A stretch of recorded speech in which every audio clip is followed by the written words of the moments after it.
Dude, even with a monocle, a monocle would have gave you better eyes to judge that main event. You waited just until we went live to say that. I I had I, to. I am thinking I should get a monocle out here. But you're You know, telling me I need glasses to judge? I mean, I got it right. I got it okay, right. okay, okay. I don't even I know how you scored it. So I scored it. I scored it 48-47 Albazi. Anyway.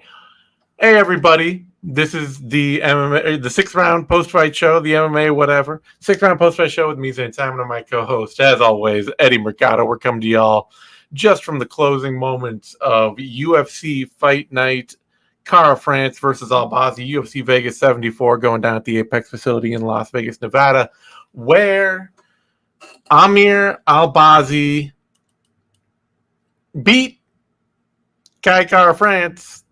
And at least if I'm looking over here at our current chat screen to the side here, I'm clearly seeing that that's a contentious opinion. I didn't actually need to go there. I've been on Twitter and on our Substack chat all evening, trying just interacting, throwing stuff around, all that kind of thing. And by the time that fight was over and we wrapped it up, and I'm sitting there being like, hey, 48-47 Albazi, I think that's the score we're going to see here. Everybody was calling me an idiot. Absolutely everybody. So I'm feeling myself a little bit here in that. You like feeling wrong? That's cool, dude. I am. History is on my side. So history is written by the victors, and the victor was Amir Albazi. But I mean, here's the thing. I take it you scored it for Cara France, right? Fuck yeah, I scored it for the guy who did more damage throughout and landed more strikes. This is fighting. What? Like what? Like break it down for me, Zane. Like how could you have possibly scored this for Alba? I'm all ears, dude. Yeah. So first of all, I am surprised entirely by what the strike count was by the time the stats started coming in with because not so much that Cara France outlanded Albazi over the whole thing. That wasn't a surprise. But I was surprised to see that Cara France landed double the strikes Albazi did in round one. I didn't really see that. I saw a pretty even round where neither guy really got a lot done. I think the most in my opinion, the most substantial part of that entire opening round was the very end of it when Albazi tried to do the McGregor showboat and put his hands behind his back, and Kai fucking cracked him right down the pipe. I mean, that was great. He busted his nose with that, though. It didn't. I didn't even. I saw the punch land. I'm not saying that. I did not notice that it busted his nose. So to me, it was like one of those things that looked cool. It looked cool, but it was not. I wasn't about to just be like, oh yeah, because he did that stupid showboating thing and got punched for it. That was clearly that clearly means he had to lose the round. Sure. So when I'm scoring the round live at the time in the moment, this is just. I got to defend myself here. I'm saying I think that was a really close, ugly toss-up round. My guess is judges are going to like the pressure that Albazi had more than Cara France working off his back foot. So I'm going to guess that it's going to go to Albazi. And so you're saying in your mind, you thought that the judges would be scoring improperly, rewarding pressure over strikes? Well, I didn't. To me, the idea that Cara France outlanded Albazi clearly in that first round, I didn't see that. I saw a very even round. I thought Albazi would get it because he was on the front foot. Okay. And when I voiced that at the time, literally nobody had a problem with it. People were like, oh, I don't know. I thought maybe 10-9 Cara France, but yeah, it could go either way. I could give you the first round could go either way. Very close. Very close. And then the second round, most people agreed that Albazi won. Kara-France is still, I see, outlanding Amir Albazi, but every judge, I believe, scored that round for Amir Albazi, and pretty much every score I saw out there was like, oh, now it's 1-1. Kara-France lost that one. Or, it was, once again, these were very close rounds. Wasn't contentious to say, oh, I think Albazi won that round. Correct. Then you get, I don't know for sure. So then you get round 3, where Albazi has 3.5 minutes of control, has a really big sub attempt, and gets flurried on at the end of the round. And for me, the sub attempt is the biggest scoring criteria of that round. Not for me. He had Kara-France stretched way out, contorted into all kinds of positions, fighting that rear naked choke hard. That seemed like the biggest thing in the round to me.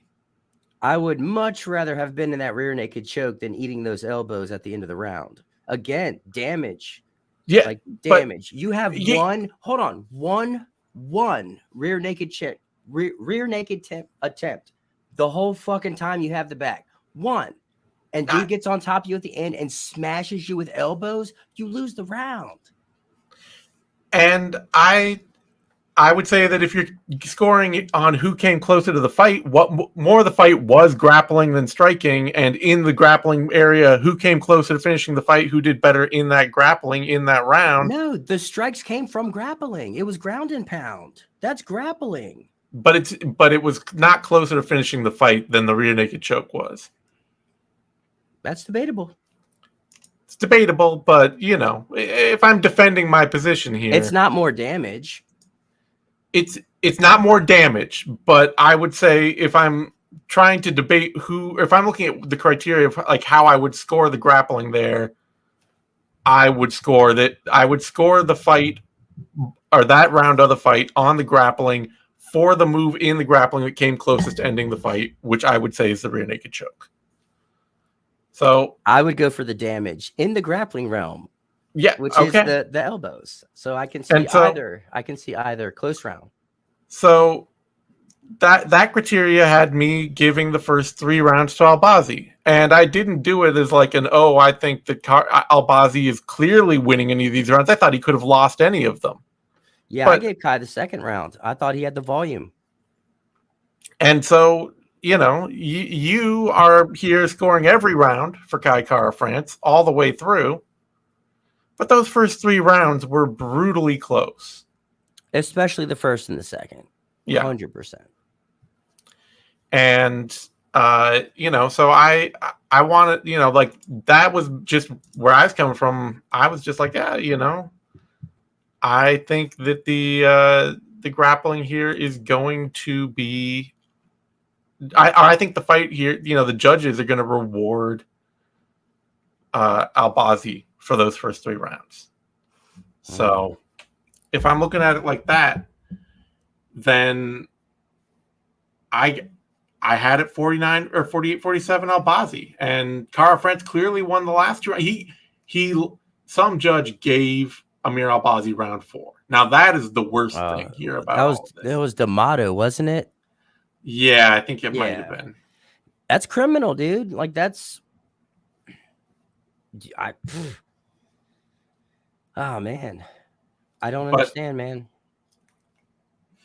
These are people's livelihoods that they're like. Well, yeah, but if they don't want their livelihood to be based on what kind of crap judging happens, then they're in the wrong place. Like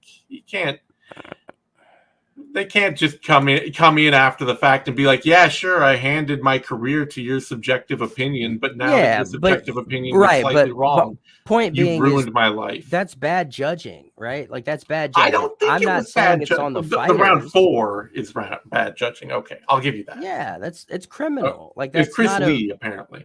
So well, like there should be some sort of sanction or something. Like you're just nothing happens. Like you just score that round like that and there's no repercussions or anything. Like, well, you know why it is. I know, but still, it's fucked up, man. Yeah. Oh, by the way, great fight. It is. It This is. It's a problem that doesn't have an easy solution. The solution is to make judging a real job, yeah. and to not make it so that it's something that people are doing that they get, where they get paid by the promotion and paid by the event. Because you got people going out and working, 10 events a week at a couple $100 per pop, or not a week, but Whatever the case, yeah. whatever the case, like you have people basically scraping and running around constantly to cover all these events all the way through all the time, and they're doing it for a couple, like, really low money per event. They're not making a living at this, and they can't really be held that accountable at it. They're essentially volunteering to do the work, and you can't really chase people out of volunteering if you don't have a wealth of people who want to judge, and judging sucks. Like, it's a no fun job that people don't want to do. So It's tough. You gotta. I think I wouldn't be against it. I don't think I'd be opposed to it. To being a judge? Yeah. Well, the opportunity's right there for you, man. There's nothing stopping you from donating the next 5 years of your life to driving around to the tiniest regional MMA shows, judging, to get the experience necessary to maybe get a chance to judge a big card one day. Yeah, no, I'm good. Yeah, exactly. No, but something needs to happen, man. It's a black eye on the sport. The sport was made for black guys. I mean, Yeah, not the judging though. Come on. I know.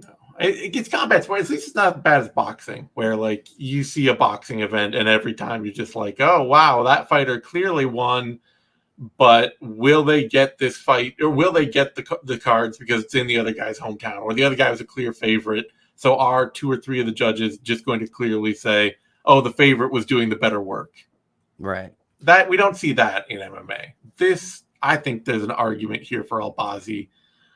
I don't, I guess I can see 2 rounds for Albazi. 3, no. I just would say 1, 2, and 3 rounds 1, 2, and 3 were all brutally close. And if Kai Kara France was going to hang the best work of the fight for himself on rounds 4 and 5, then he sunk himself in a hole. What was the strike count in round 2? Round 2 strike count was 16 for Kara France, 11 for Albazi. Okay. Big thing was early on, both men were really inaccurate. They were both throwing plenty, but they weren't landing a lot. So, as the fight went on, Kara France started to find his range more and just started to press forward. Well, he threw 104 strikes in round 5. Yeah, that's very flyweight. Yeah. Great fight, though, man. This was definitely a great fight. Even though I don't agree with the scoring, the fight itself was pretty damn good. Albazi proved that he is elite. He is one of the very best. And he's probably going to get a title shot. He might. I mean, there's not like an obvious next person waiting in the wings. You got the big thing, I think, for probably the reason that Figueiredo got told not to go to bantamweight, because that seemed like a done deal for a minute. And then he turns around and he's like, oh, my team won't let me go to bantamweight. Guess I'm staying at flyweight. I would have to imagine that the reason he did that is because if Pantoja beats Moreno, then you got to assume Figueiredo is right there waiting in the wings, because he's already beat Pantoja. I guess so you think that's what they're doing with Figgy? They're gonna. I mean, I think that's what Figgy's team is trying to angle for. At the very least, you might get Albazi versus Figueiredo next. Yeah, that's what I was getting at, which would be cool. That'd be interesting. Yeah, I'm not going to say no to it. Feel a little bad for Kara France, though. Yeah. He's the Ally Quinta of city kickboxing in the Serra-Longo city kickboxing comparison world where it's like two tiny camps that produce a whole bunch of really great fighters. Kara-France seems more like he's destined to be that one outlier guy who you're like, oh man, he was really pretty good and just never could really climb the division. He climbed it. He's number 3 in the world, dude. He Well, yeah, in a division of like 15 dudes. But still, he's, he competed for an interim title. He did. It's true. Well, so did Ally Quinta. Was that a title fight against? Yeah, with Khabib, yeah. Was it a title fight? Wasn't it? I mean, it was the time. It was. Now why do you ask these questions? Because I don't want to just be pumping out wrong shit. Since when? Hey, this is a new leaf. Oh, that was the vacant lightweight title. Exactly. That was for the vacant lightweight title. I knew it. Oh, so that's good. Ally Quinta, he fought for a title too. On my comparisons. Well, shit. Ally Quinta fought for the undisputed title. Yeah, he did. So yeah, I get you. I do feel a little bad for Kara-France, but it's also at the flyweight. I mean, Albazi got to a title shot in 4 fights. If Kara-France can stick around for another 2 or 3 years and just win a couple more fights, he can be right back in contention. Yeah, sure. And they could even, I mean, what if Albazi wins the belt and then rematch? Yeah. That would be exciting. Then everybody says, "Oh, you didn't actually beat this guy. You should have to fight him again." Yeah. That's what Alex Caceres is banking on in the co-main event here when he called out Yair Rodriguez. Yeah, he's saying he wants Yair to beat Alex Volkanovski so he can get a rematch. It's like, man, that fight was 10 years ago. When did he fight Yair Rodriguez? In 2016. That fight was 7 years ago. And lost to time for many fans. Many people have never seen that fight because for like 8 years, longer even than the fight was been out, for like 5 years, not 8 years. For 5 years, the UFC didn't ever upload it to Fight Pass, so you couldn't actually go back and rewatch it. Damn, interesting. So yeah, I think it's up on there now, but for a long time it was just kind of gone. It's a really cool fight. But yeah, let's jump into talking about this co-main event because Caceres versus Pineda was fantastic. Absolutely. And I knew it was going to be two veterans, two complete fighters. No matter where it was going to go, it was going to be fun. It was going to be exciting. And we got every bit of that. Near submissions, crazy scrambles, damage on the feet, body shots. I mean, late knockdowns. Everything you could ever want in a fight was in this one here. It was that good. Yeah, it was awesome. And I mean, part of that too is that like Caceres is a dude who whatever fight you bring to him, he will have. You want a brawl, Caceres will have a brawl. You want to have an outside rangy kickboxing fight, he'll have an outside rangy kickboxing fight. You want to grapple, Caceres will grapple. Whatever it is, he will do. And Pineda is a dude who the only thing he's thinking about is like, how can I hurt this person as violently as possible? I will throw every ounce of my energy, every ounce of my will, every idea, game plan, playbook out the window just for another opportunity to hurt this guy. It's great. I fucking love it, man. I love the way he fights, and this stylistic matchup was just it lived up to what I thought it was going to be. And that doesn't happen very often. Yeah, that was awesome. It was an awesome fight. Love to see it. Caceres letting Pineda right back into it in round 2, getting out grappled, getting controlled, getting beat up a little, and then just storming back in the 3rd round with those body kicks and those body shots. Really, like, Pineda was in full Derek Lewis mode. Like, the cover in the belly, getting ready to go out swanging with the huge punches. It was a ton of fun. I think one of the coolest parts during that whole body shot sequence, Pineda's hurt visibly. He would get hurt to the body, and then Caceres would like 1-2, 1-2, and Pineda's still worried about covering the body, so he wasn't even blocking him. So the referee just started getting closer and closer and closer to Pineda, right? And so Pineda's like notices it, and he just like looks at the ref and was just like, "Get out of here, dude! Like, what are you doing?" And the ref's like, "You got to fight." But then, and he did. Pineda picked it up, started going after Bruce Leroy, and actually dropped him at the end of the third. And one of the craziest fights ever. This better win fight of the night. Yeah, it had to. It had to. I can't imagine. Yeah, like this is. I would watch this fight for fun. That's how great it was. It was a great one. It was awesome. Loved it. Now, we already got somebody in our chat here shitting on my idea, the fight I want to see, which is Alex Caceres versus Edson Barboza. Other fight. Someone just called him out, though. Who was that called out Barboza? Maybe last week? Or not last week, the week before, maybe 2 weeks ago? I don't know. Edson Barboza, a dude everybody wants to call out. It was a good one. Sure. Either way, yeah. I want to see that. Or Dane, he dropped this idea over on our Substack, which is Alex Caceres should have called out Bryce Mitchell. Nah. That's a horrible call out. Yeah. That's a terrible call out, Zane. It'd be fun. I mean, there's a point.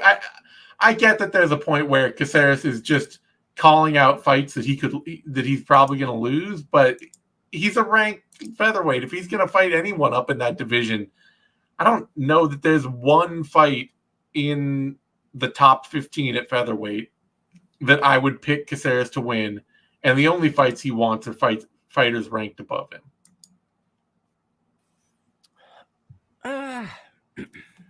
Who's the dude who Caceres is going to beat? You know, if I'm going up this list, you got Edson Barboza. Probably not.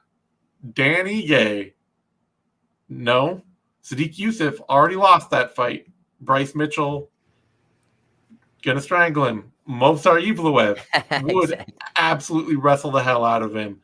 Ilya Topuria would blast him. Giga Chikadze would blast him. I mean, I guess he could do Caceres versus Chan Sung Jung. There it is. That's it. Yeah, that is it. Chan, I can't believe he's still ranked number 7 because, I mean, he did beat Dan Ige to keep that, but the Korean Zombie has not been looking. No, for sure. He's he's on the decline, almost on his way to the glue factory, as they say. But man, he could do it. Get the Korean Zombie, go for Brian Ortega, let the chips fall where they may. Well, yeah, I mean the chips with Brian Ortega. That's his path. Yeah. Anyway, Alex Caceres, Korean Zombie. All right, we've puzzled through it. I will go for that because if he wants to fight up the division, I just can't think of any fights up there that he's going to win. But that one, I would at least, because even then, even if he's not going to win that fight, I want to see it. I want to see Korean Zombie go out on a fight he can win. I don't want to see him get fed to like Ilya Topuria, and they're like, yeah, this is last big fight for Korean Zombie before he retires in Korea in front of all of his family. That's the glue factory. Yeah, exactly. 100%. All right. That brings us to a lightweight bout. Jim Miller, Jesse Butler, and yeah, I mean, so often these guys come in on short notice, and like the best chance they have is to go out there and just blitz the hell out of their opponent. Try to go out, pour everything on, be as wild as possible. Like, this guy hasn't been training for you. You don't have a gas tank to lean on.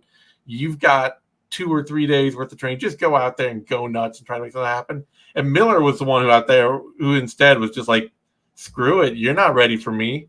I am going to stomp you. Total sunning. He sunned him. Absolutely sunned him. I mean, this is the coldest knockout we've ever seen from Jim Miller at, what is he, 38, 39, something like that. Mm-hmm. And he, like, that's a loss that'll make you rethink your career choice. Like, I got slept by the guy that strangles everyone. Yeah. This was bad too, because he knocks him out with this beautiful counter left. And man, the poor guy, he was knocked out, but the octagon cage caught him. Yeah. And so he was out, but slumped on the cage, and Miller didn't know he was out. And so Miller's already coming with the second one, and it just landed. I mean, full on Jim Miller as hard as he can with his power left hand to an unconscious person, put him out even further, leg all backwards, and dude was down for a minute. He got nail marked. Yeah. He got slept bad. He got baptized. It's a hell of a way to be introduced to the UFC. Now, the funny thing with Miller is, at this point, off a win like that, is that pretty much lightweight is full of dudes. For a guy who has fought everybody, there are still so many fights I want to see Jim Miller in right now. We even got somebody in our chat here who's saying he's never fought Bobby Green. I would watch the hell out of Jim Miller versus Bobby Green. Or you know me, I've been campaigning constantly for Jim Miller versus Paddy Pimblett. I think if we're going to keep doing this whole Paddy Pimblett thing, that's still a fight I want to see. Absolutely. I mean, anybody. Or we just had rematches are fine. Sure. Drag Joe Lozon out of retirement for the fifth time. Yeah, sure. No. We just had Carlos Diego Ferreira sleep Michael Johnson and with a knockout of the year candidate. I'd watch Jim Miller, Carlos Diego Ferreira. See, that makes me a little concerned for Miller, and I don't know what that means. I got to explore that. I understand. Yeah, it makes sense. It's not like Ferreira looked great against Johnson. He was losing pretty much all of that fight up until he knocked him cold. Yeah, that could be more of just a Michael Johnson being Michael Johnson. Yeah. I'm just saying. You think Miller's going to make it to 300? Yeah. I don't think there's any stopping him at this point. I mean, we're at UFC 294. Planned out that far. We had UFC 289 coming up next. UFC 300 is just next year. Yeah. You know? True. He'll be around next year. Man, Hall of Famer for sure. Hey, if they let Cowboy in, you got to let Jim Miller in. He's got he's tied, or no, he's second for most finishes in UFC history at 17. That's insane. Yeah. Dude, right, dude, he was fighting with Lyme disease. Yeah, no, I am amazed that we have a third stage in Miller's career, because we had the first early Jim Miller, awesome fighter everybody loves, and then we had the kind of sad, kind of slowed down, kind of losing now older Jim Miller, and I thought, and that was the Lyme disease era Miller, and I really thought that was that's just what we were going to see. He's going to ride out of the sunset as that guy was a great action fighter. We all loved him so much. Then he got Lyme disease, and it's a shame that took his career away. The fact that we have a whole third post-Lyme disease Jim Miller that is still having fun and winning fights and looking good, I love it. He's eternal. He should be celebrated. He's a national treasure. That's right. If James Krause can make Bryce Mitchell a national treasure for wearing socks filled with cum, then we can make Jim Miller a national treasure for actually being a fun fighter. Moving on. Okay. Flyweight bout, Tim Elliott, Victor Altamirano. And this was, it was good to see Tim Elliott ride through a rough patch in his life. That is really what this felt like. Because he got a pretty gift opponent in Victor Altamirano, who was giving up every takedown that Tim Elliott wanted. And Tim Elliott, some of the worst takedowns I've ever seen, just hunched over with two hands, just like a chasing takedown. He didn't actually touch him. Yeah. It was, but he got them. And he stayed on top of Altamirano, and he beat him up, and he got that win. And even after the fight, like, he's still in a bad place. It still didn't help him at all. He's just still out there like, yeah, I didn't do anything I wanted to do. Wasn't very fun. I had to regress a bunch and go back to all my old shit and all that. And I just want to be like, dude, your coach and your wife both left you for totally different reasons. Just take the win and, let's all be happy, because that's a terrible place to be in. Yeah, man, that's kind of worried about him, actually. That's not a good place for sure. And the life of a fighter isn't easy. No. It's concerning, man. Honestly, it's concerning. I don't like seeing that. I hope he's okay. Yeah, I mean, I think mostly hopefully it was mostly competitive impulse, where he's just like, man, I should have done, I've been working on a bunch of stuff. I didn't get to show it. I want to show more than that, kind of thing. But yeah, you do have to worry that he's just saying, he's also out there like, man, I had a really hard camp and everything just didn't go. And like, we have some insight. We know that things weren't, we know some of the problems there. Right. Yeah. No, I mean, I'm glad he got the win. Yeah. It's kind of like when Mackenzie Dern went out and what she did to Angela Hill, just like taking out her personal life on her. That's right. Divorce is the new base of MMA. Screw wrestling. Screw jiu-jitsu. It's getting served your papers like right on the way to the octagon. Yeah. Losing half your shit. Yeah. That's the new motivator. I think we just solved the Rubik's Cube, dude. That's right. We've got it figured out now. My staff picks will only be based on their marital status. Yeah. You're gonna see some wild line swings coming up if we ever hear about any future champions' marital trouble. All right. That brings us, though, to a women's flyweight bout. Carini Silva, Ketlin Souza. Oh, real quick, before that, someone in the chat's asking where they can find our predictions. BloodyElbow.com on our Substack. Go check it out. We're waiting for you. Yeah. On the .com, our staff picks should still be there. Here, let me actually, since I've got them right in front of me, I will go ahead and drop them into the chat. Oh, nice. Well, Yeah, hey, asking you shall receive. That's first-rate service there, Zane. Right. All right. Carini Silva, Ketlin Souza, and I will say that going into this, I wasn't really that into it. I was like, okay, Carini Silva, she looks like the more complete fighter. I'll pick her. But both women are kind of low output strikers. I hope, I'm not counting on any finish or anything, hoping that just see somebody go out there and have a good performance. And Carini Silva, she went out there and she put it on Ketlin Souza, and not even just that knee bar, or that really was an ankle lock that threw the knee out of joint, which is fucking terrible.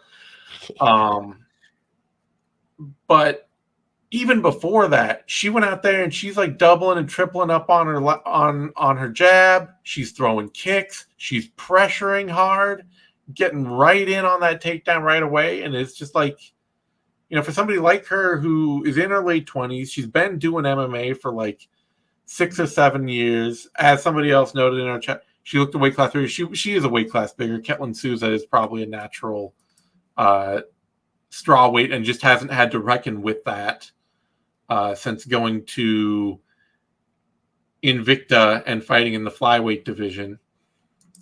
But she, for somebody like her who's had as much experience as she's had and is hitting the point where she should be kind of hitting her athletic prime, to see her go out there and be more dedicated and be more aggressive and be like pursuing a finish that hard like that. Just concise. Like she knew she had a game plan. She knew exactly what she wanted to do. And she went out and did it with very little to no resistance at all. And holy shit, dude. She dropped back for the straight ankle. Like she dropped back.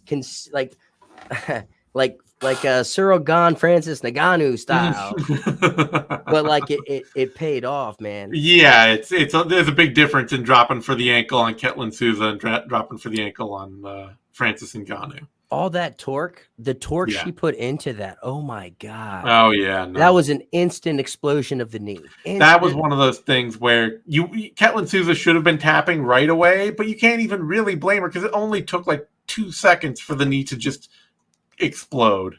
And the commentary actually, I don't remember who said it, but during the Damon Blackshear fight, when who did he fight? Lacerda. Yeah, Lacerda kept rolling for the knee bar, and the commentary was like, knee bars or leg locks are one of those things where you're really fine and you feel like you're as safe as can be until you're not. It's like an all or nothing thing. The second that submission's applied, all hell breaks loose and the world is ending. But until then, there's like no pain. It's like, you might be in danger, but you don't feel it until it's too late. Yeah, no. I say I can't really blame her for getting caught out like that. It just sucks that it could derail a whole lot of her career, The next several months is gonna suck for her. Mm-hmm. That's unfortunate. Great win for Silva. Get her moving up the division, fighting. I don't know, somebody, Marina Moroz or like Angela Lee or Andrea Lee rather, or somebody like that. Give her a bump because she's right where she needs to be at this point in her career. That if she's putting together wins like that, just throw her in. Yeah, let her keep snatching limbs. Why not? Yeah. Somebody just coming in here. Do y'all read chat? Like we haven't been doing that for 5. What is this with these kids today? All right. Let's talk about the welterweight bout then. Elizeu Zaleski, Abubakar Nurmagomedov. Now this one I am feeling proud of. Me as well, Zane. Yeah, because I have zero faith in Abubakar. Yeah, I have zero faith. Like none. I don't think he can do 3 hard rounds. I think he not always. He seems to peter out in them. And he's not Khabib. Like he's not only is he not Khabib, but anyway, he's not even not Khabib. It's just the problem that his own offense throws him into the worst part of throws him into a spiral where like his own success, his own takedowns, his own grappling, as he's doing that, it's going to get him tired. So that was the thing for me, is like Zaleski, he's been easy to take down in the past. He's been he's been a fighter that gets stuck on the ground before. And he's never been an easy fighter to put away. So my read on this was just like maybe Abubakar can get him down, but if he can't, then, or even if he can, if he's not going to put Zaleski away easily, Zaleski's really dangerous. Zaleski is rough. He is rough. He is a fighter. He is really prickly, very prickly. Everything he does hurts. And I just don't I don't want to call him soft. I'm not saying Abubakar is soft, but compared to some of the guys he came up with, it's not there. Yeah. It's not there. I mean, I think part of it is that he's probably just not that natural of an athlete, and he's been pushed his whole life to be at a really high athletic level. And that that the problem with that at some point is that to compete with much better athletes, you have to push yourself way harder than they do. And you're just going to get, you're going to get more tired. You're not going to be able to maintain the same kind of competitive edge round after round that somebody who's just a far better athlete than you can. He's not a dog. Yeah. Zaleski's a dog. Yeah. Abubakar, not a dog. Talent, skills, yes. Yeah. Dog, nah. I mean, it's honestly too, like, I was even saying, watching him fight, he's been really well coached.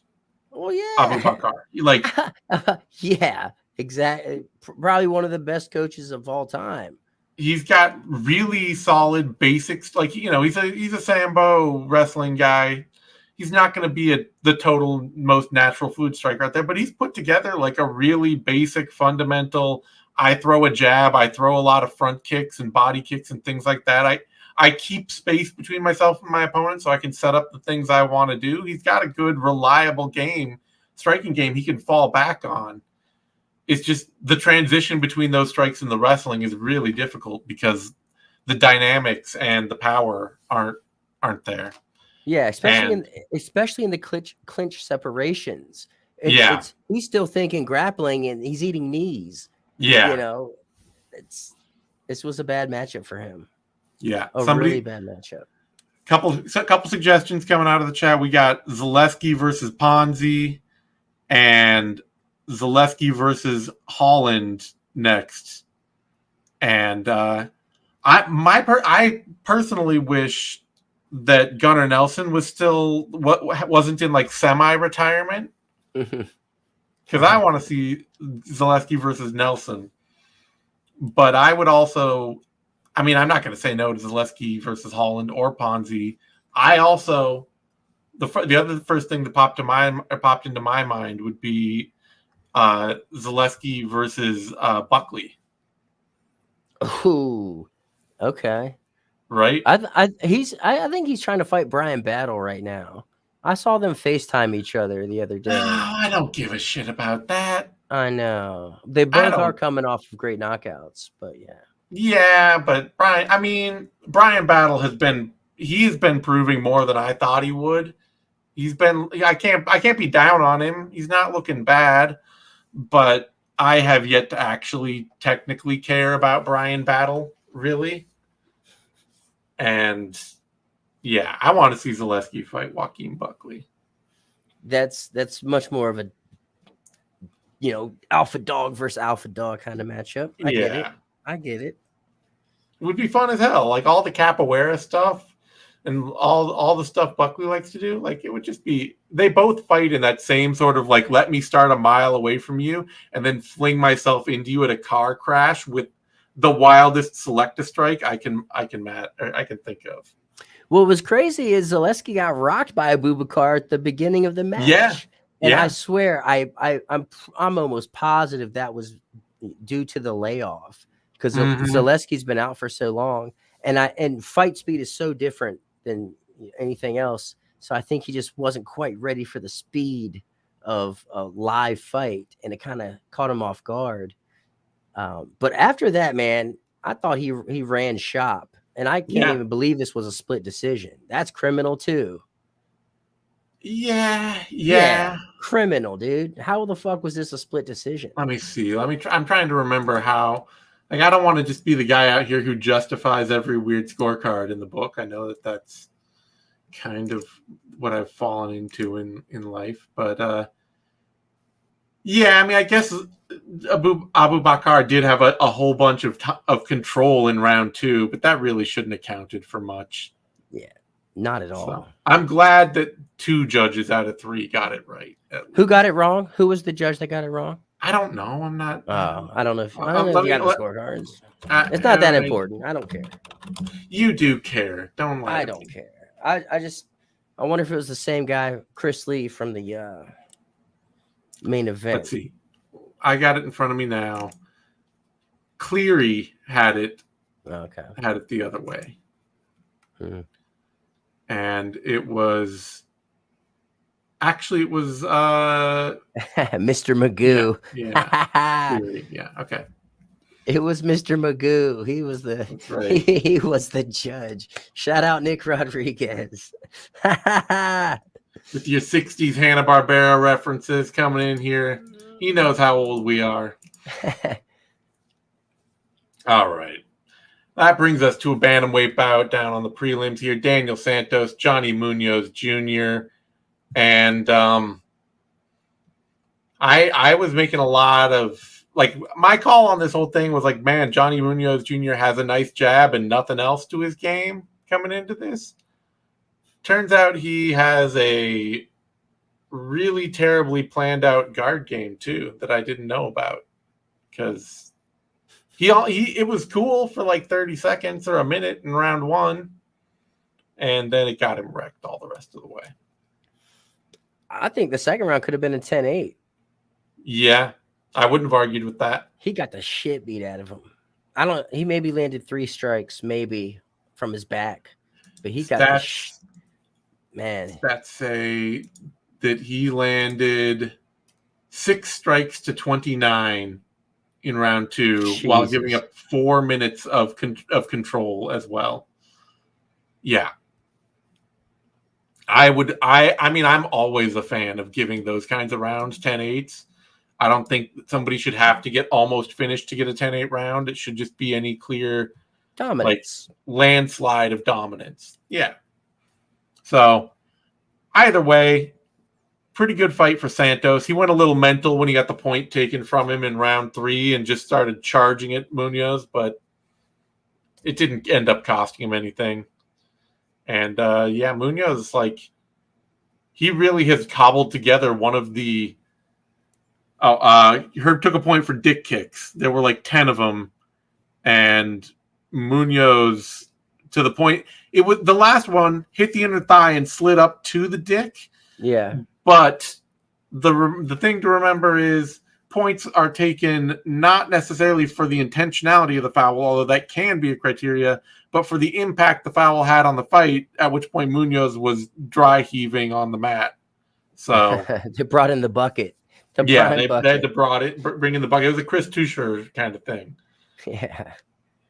So, but yeah, Munoz, he has one of the weirdest cobbled together games I've ever seen. It's just like a jab, the occasional like flying knee, and then guard pulls. Yeah, it's not functional. It's like a hodgepodge. But Santos, though, man, I like his style. I like how aggressive he is. Yeah, no, unchecked. I mean, you might say he's over aggressive. He's been training with Charles Oliveira for years, and it shows. Yeah, but I mean, I think he's like, he fights fast, but he's able to think at the same speed. So when he does get out of position, like, he's tremendously quick about making the right moves to escape harm's way and get back to business. So yeah, lots of like there. Yeah, he's a fun fighter. I mean, it's probably wild to a fault for a lot of opponents, but I love watching him fight. All right, that brings us to a heavyweight bout. Dante Almeida, Andrei Arlovski, and had to happen. Arlovski finally getting old enough that he's just losing to guys now. Mm-hmm. Not even guys that are better boxers than him, or guys with obviously way more power than him or something. It's just guys. Dante Almeida is just guys. And it doesn't get much lower. Yeah, I mean, I don't know. Like, what do you do? Like, if I'm looking at the UFC's budget control idea, I have to imagine that Arlovski is at the top of their cut list, because man makes like $400,000 a fight for this, and all of his fights. I'm never gonna tell anybody should get cut. I'm happy Arlovski's out there getting paid, but like, I can't remember the last time that I enjoyed a fight Arlovski won. For the sake of, like, for the action in the cage, you know? Oh, man. or not for a good reason, or you said that he won. Yeah, like the last problem. Travis Brown, dude. Yeah, which that is 2015. Yeah, you're going, that's 2015 you're going back. So I don't want the guy to leave, but it is hard to see if you're the UFC matchmakers, like, what are you booking? My matchmaking column, I do the fights to make for us every week and all that. I got Waldo Cortez Acosta in there because that's all I can think of. Yeah, sure. Whatever.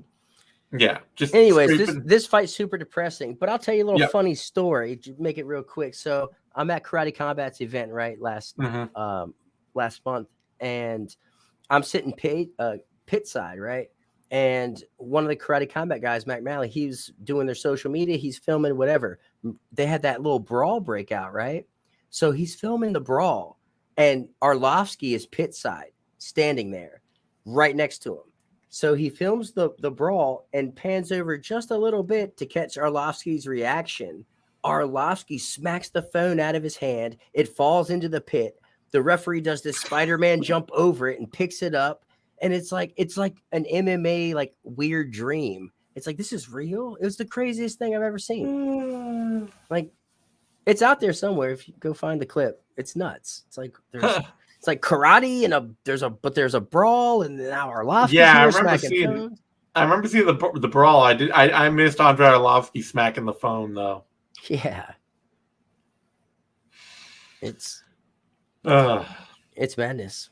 Yeah. Well, maybe that's the kind of fight that Arlovsky's more geared to these days.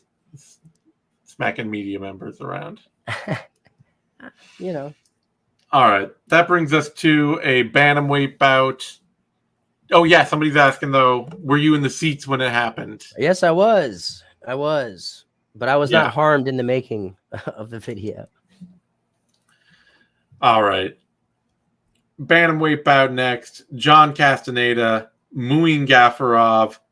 Now, this fight is really and truly pretty wild from a scoring point of view, because Muin Gafarov absolutely dominated 95% of 2 rounds of this fight and didn't even win 1 round. Yeah. He dominated 95% of round 1 and then got hurt badly enough that you're like, well, you got to give that to Castaneda. You can't give that to Gafarov. He comes out in round 2 and he's absolutely dominating Castaneda again and gets a point taken for the headbutt. And that was a legit point taking because Gafarov was leaping head first into Castaneda with his hands trailing behind his head and then punching after his head connected. You can say he wasn't intending to headbutt him, but if he wasn't intending to, then he was really doing it all wrong. Yeah, I mean, you can get into semantics and be like, well, okay, you weren't headbutting, but you were trying to clash heads. Yeah. You can't lead with your head. That's dangerous. And if you want to talk about rule changes, I love me some Lethway. You wanna do headbutts, fine, cool, but the rules got to change for that. We'll get Muin Gafarov we'll get him into one of those Scottish MMA promotions where they're big on the headbutting and sure. Yeah. Or we get him over in Burma or somewhere over there. There we go, into some Lethway. So some bare knuckle Lethway. I'm here for that. But man, the pace, I just man, this guy has two hard rounds of chaos in him. And that can be very tough to deal with. So credit to Castaneda for weathering the storm. And then storming back and beating Gafarov, really taking it to him in round 3, Yeah, once that gas was gone, Castaneda showed his experience and MMA'd him. Yep. But it doesn't feel like Castaneda won the fight. No, he lost 2 rounds, really, like almost entirely. He got a head kick in round 1. It was a cool one. Castaneda, I love him. But, I picked him to win. I'm happy he won. But it definitely is like the kind of thing where if you're looking at somebody who has more chance, I'm not saying that Gafarov will, because there's somebody else, Nick here noted in the chat, Gafarov can't throw a straight punch. Not wrong. I'm not saying he will, but if you're picking the guy who has more of a chance of competing in the elite of the division someday, Gafarov is the dude who has the athletic potential to get to that level, whereas Castaneda is, a sort of surviving on heart and slickness kind of, Sure, and basic fundamentals. Yeah. Basic fundamentals, yeah. So. Yeah. Fun fight though, man. Like this was it. Fun as hell. I couldn't take my eyes off it. I just couldn't believe what I was seeing. Like this is the UFC, and someone's coming out here just spamming haymakers. Yeah, just going ham on a dude. Yeah, it looked personal. It did. All right, that brings us to a lightweight bout: Muhammad Naimov against Jamie Malarkey.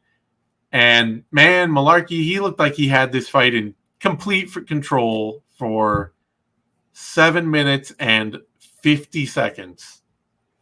Just seemed like, he's touching him up from range. He's getting into the clinch. And like, even if he's not holding Naimov down a lot, he's tiring him out with grappling, making him work a lot. Just doing, the Jamie Malarkey kind of quadruple A level pro MMA fight kind of thing. A very solid basic pro MMA game. And then he walked into the perfect counter. Man, it's so funny because I was watching the fights with my girlfriend, and Malarkey's out there doing his thing, and like the round is it's going by, and like he's doing everything right, and he's hurting the guy, and he's making all the right moves, but I'm just like, man, he's letting him hang around. Like, why is he doing this? Like, you got to take this guy out now. Like, the guy looks like a deer in headlights. You have him backing up, skirting against the cage. You got to get him out of there. Mm-hmm. And he didn't. This guy is too fucking dangerous on the feet to let him hang around. Yeah. And Malarkey found out the hard way, man. Biggest betting underdog on the card. Yeah. Also. Which is a little weird because I think I was saying going into like Jamie Malarkey, he's not bad, but like he's not a person that I would ever be like, oh no, Jamie Malarkey, he's the dude that you absolutely, you want him. You're gonna put him at heavy favorite odds over somebody. Well, he was the card's biggest betting dog until his fight got canceled, and then this came in, and then he became the card's biggest betting favorite. Yeah, he's a bit like Damon Jackson, where you can look at his record and you'll be like, oh, wow, he wins a lot of fights. And then you actually watch him in a fight, and you're like, oh, wow, he has very close calls in a lot of fights he wins too, A lot of fun. Definitely a lot of fun. But rough loss for him. Great win for Naimov. I actually think they should just stick him right back in with the Aussies and have him fight Jack Jenkins down at featherweight. Oh, yeah. Sure. Yeah. Get him in another fun action fight. Nah, both of him and what's his face? Gafarov. Both of them, I will not miss any of their fights ever. Sure. Now you get a chance. It's your moment. Well, hold on real quick. All right. I like the fact that Naimov took this fight short notice, moving up to lightweight, right? Malarkey looked so much bigger. Malarkey looked huge out there because Naimov fights at 145. So he gets on the microphone. He's like, 155, whatever. Call me next week. I'll fight at welterweight. But I tell you this, featherweights, y'all have a problem. Mm-hmm. It was a great call out. It was fantastic. It was fun. He took a shot at the champ. He took a shot at Max Holloway. Is beating Jamie Malarkey the path to beating Alexander Volkanovski? I don't think it is. No, but I'm never gonna ding a fighter for being confident in themselves after getting a win. You gotta have your fun. You gotta feed the monkey. Yeah. All right. Now it's your chance, though. Okay. To gas up your girl. War Reed, man, this was fantastic. The fight, I mean, obviously in a vacuum isn't, you would probably not watch it again. But for me, it was fantastic because Frye, talented. She was just so one-dimensional out there, trying to get these takedowns and doing absolutely nothing with them. And that does not get rewarded in modern day MMA. I will say this. Round 1 was the best round Frye has fought in like 5 or 6 years. It's the best round of her UFC career by far. She was out striking Reed on the feet and out wrestling her every time Reed tried to close her down. It was a great. I was like, where is this? Who is this Jinh Frye? Because this is not the fighter I would have expected at all. And then Reed settled down a little and actually started getting her kicking game going in round 2. And it was just like, oh, okay. It's that Jinh Frye again. There is the shelled up. I don't know how to handle this kind of volume and pressure. And if I wrestle you, I'm just going to lay on you version of Jinh Frye. And from that point, Reed took over. No, Jinh Frye had a great opening round, but she still came out of it with a giant hematoma over her eye, which I don't even know how it happened. Maybe from the elbows from Reed on her back. But yeah, man, Reed, like you hold someone there and they get up and start striking and throwing anything at you, you deserve to lose. Yeah. So I'm glad because the commentary they were dick riding hard. They were dick riding so fucking hard. That shit was irritating. It was irritating. They're like, oh yeah, Frye definitely took the second round. It's like she didn't land anything. Nothing. It was disgusting. But I'm glad the judges got it right because that kind of just controlling top pressure compared to striking just you can't reward it. Indeed. Warley's Reed. There you go. That brings to a bantamweight bout. Damon Blackshear, Luan Lacerda. And I'm glad to see as I picked Lacerda going in here.